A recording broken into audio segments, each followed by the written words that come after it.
What's going on, guys? Coach Matt and You Go Pro Baseball. I'm here again with Craig Stem, pro pitcher, and this video we're talking about how to long toss the right way.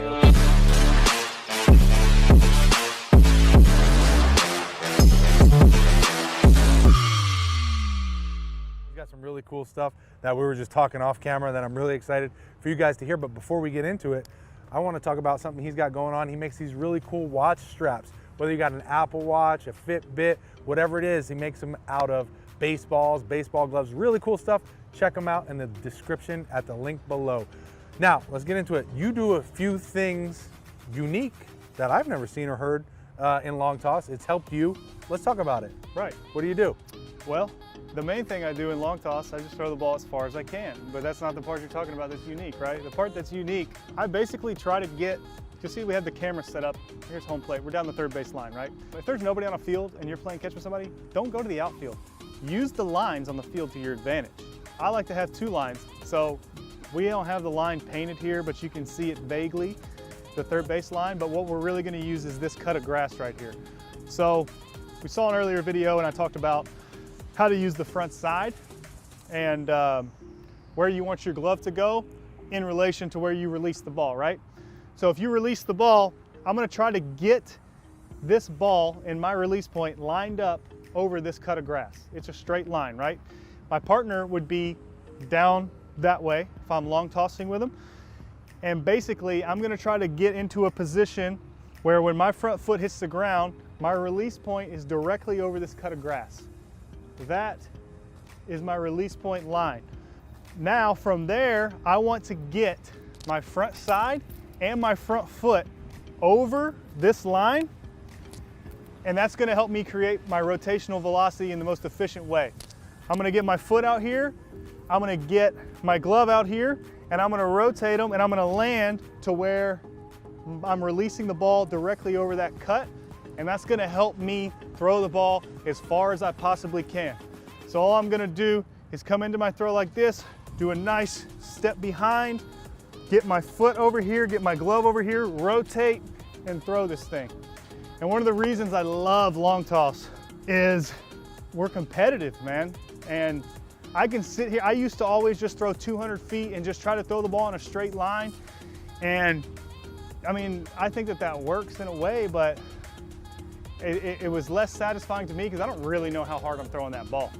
When you long toss and you're on a football field or you're on a baseball field and you know how far you're throwing the ball, I mean, you start to find new ways to throw the ball further, and you find your limits and you make them go further. And that's what I love the most about it. Why? Let me ask you this. Why are you doing long toss? Like, is this more for velocity development? Is this to clean up your delivery? Is this to recover? Like, what is the main purpose for you for using long toss? Right, of course the obvious ones are arm strength and arm conditioning. It helps a ton. There's not really a great replacement to help you build arm strength and conditioning.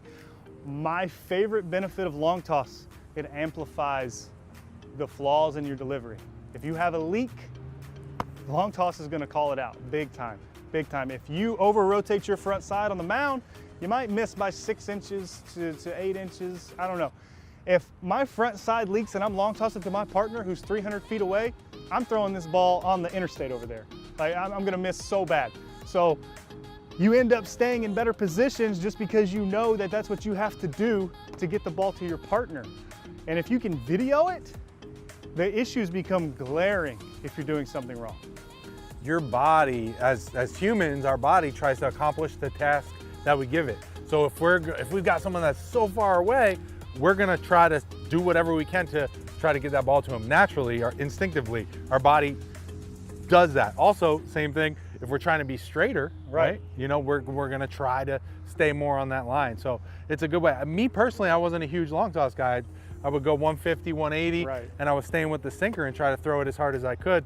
But I think, you know, for everyone, and that's probably something that's not talked about so much in baseball, is like, you kind of got to develop your own philosophy. Like, you weren't always the same. You didn't always do the same thing your whole career. You kind of figured it out as you went along, what worked for you along the way. So I think that's kind of something important to note as a pitcher.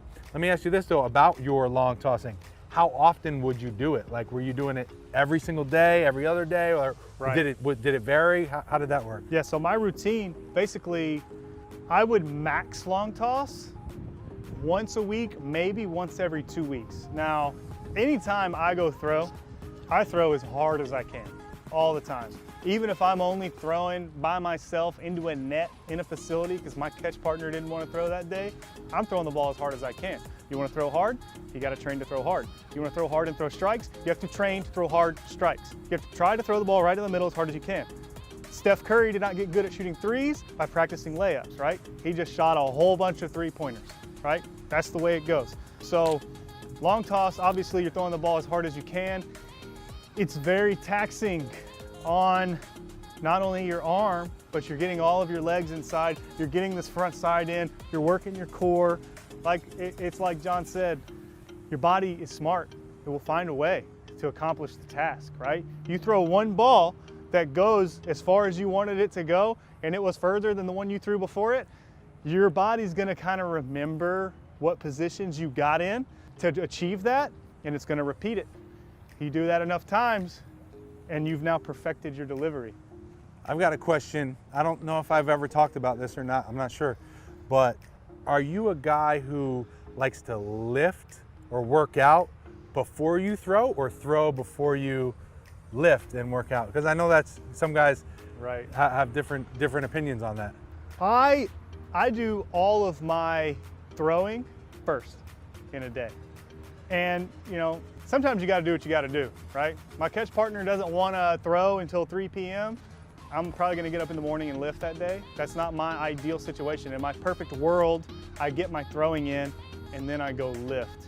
And the reason that I like that is it helps me, like throwing can really kind of help me feel the areas that I might need to focus on that day, if that makes sense.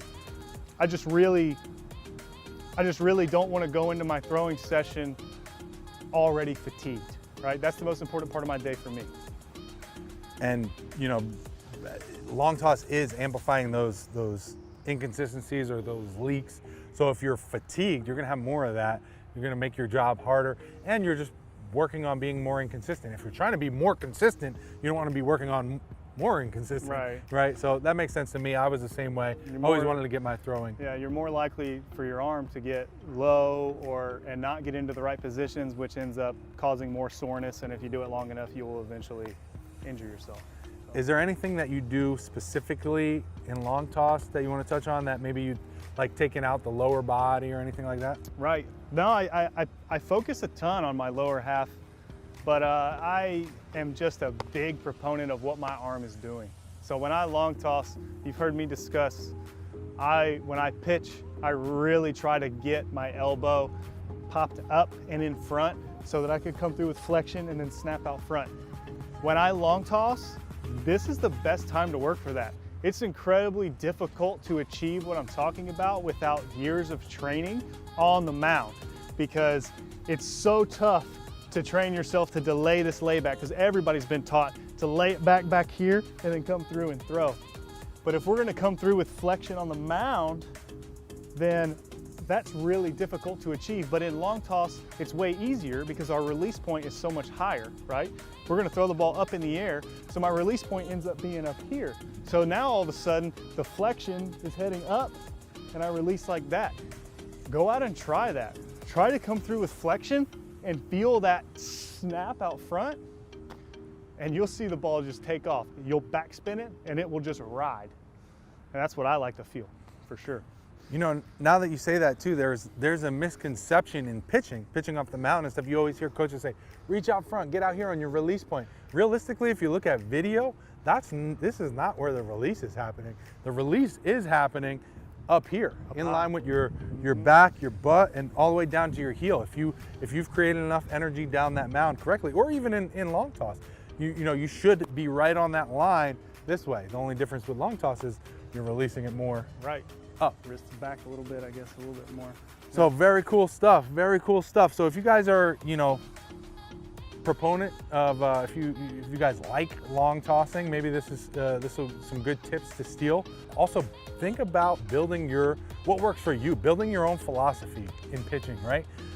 Craig and I we learned today that we are very similar in a lot of the pitching stuff that we talk about. Still some differences too. Yeah. We also, and I think they work either way. Right. Either way. Right. And there's guys that are way different than us. Yeah. So understand what type of pitcher you are, what your philosophy is, and build that philosophy over time and what works for you. Listen to all the coaches. Guess what? You're going to probably have 100 coaches in your career if you play as long as we did. And guess what? A lot of them are going to tell you different stuff. It's your job to listen to it, try it, feel it, take what works, get rid of the other stuff. Okay? Build your pitching philosophy along the way. So one day, when I reach out to you and say, hey, you want to get on some YouTube videos? You got some cool stuff to talk about. Like my man, I appreciate you, Craig, coming out and talking, sharing all these tips. We shot a bunch of videos. I'll leave all those links down below.